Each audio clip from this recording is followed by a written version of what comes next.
औज़ु बिल्लाहि मिनश्शैतानिर्रजीम बिस्मिल्लाहिर्रहमानिर्रहीम। जी अस्सलाम वालेकुम रहमतुल्लाहि व बरकातहू। हकीम तारिक जवेद अक्सीर कुश्तागर फ्राम फैसलाबाद। हर किस्म के नमकियात जड़ी बूटी की पहचान करवाने के लिए रब्ता करें। हर किस्म के नमकियात और कुश्ता जात, आम कुश्ता जात, अक्सीरी कुश्ता जात के लिए रब्ता करें। हकीम तारिक जवेद फ्राम फैसलाबाद। प्यारे दोस्तों, आज मैं आपको सुहागा खेल करने का तरीका बताऊंगा। ऐसा खेल होगा कि आप अश अश कर उठेंगे। बहुत दोस्त ऐसे हिला हिला कर कुश्ता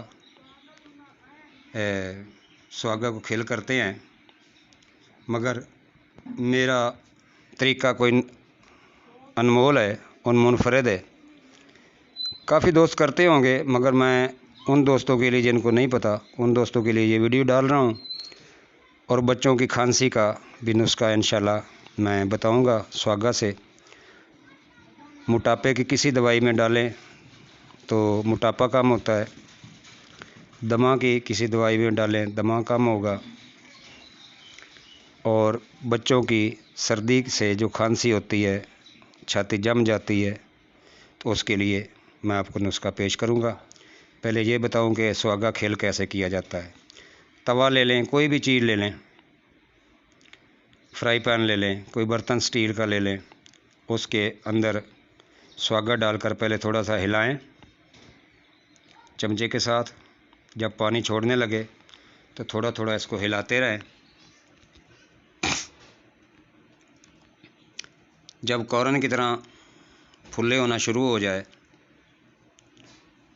तो आप चेक कर सकते हैं। ये सामने मैं इसको हिला रहा हूँ। अगर कढ़ाई भारी हो तो ये हिलेगी नहीं। मेरा बर्तन जो है वो हिल रहा है, तो कोई मसला नहीं। आप स्टील का बर्तन लें, चाहे हौला भी हो, भारी गेज का ना भी हो जाएगा, मगर लोहे में भी हो जाएगा और कुनाड़ी में भी हो जाएगा, मिट्टी की कुनाड़ी में भी हो जाता है। तो इसको हिलाकर उसके बाद इसके ऊपर कोई ढकना जो इसके साइज से बड़ा हो, अगर कोई चीज़ ना मिले तो कढ़ाइया ले लें, जिसको हम तसला भी बोलते हैं, वो ऊपर रख दें और आग को तेज़ कर दें। इंशाल्लाह ये ऐसे हो जाएगा जैसे कारण होता है। थोड़ी देर के बाद इसको थोड़ा सा चेक भी कर लें। और बच्चों की खांसी के लिए पीस कर 1 चम्मच ये हो, 4 चम्मच उसमें शहद डाल देना है और उसको मिक्स कर लेना अच्छी तरह। बच्चों को पोटे के साथ चटाएं।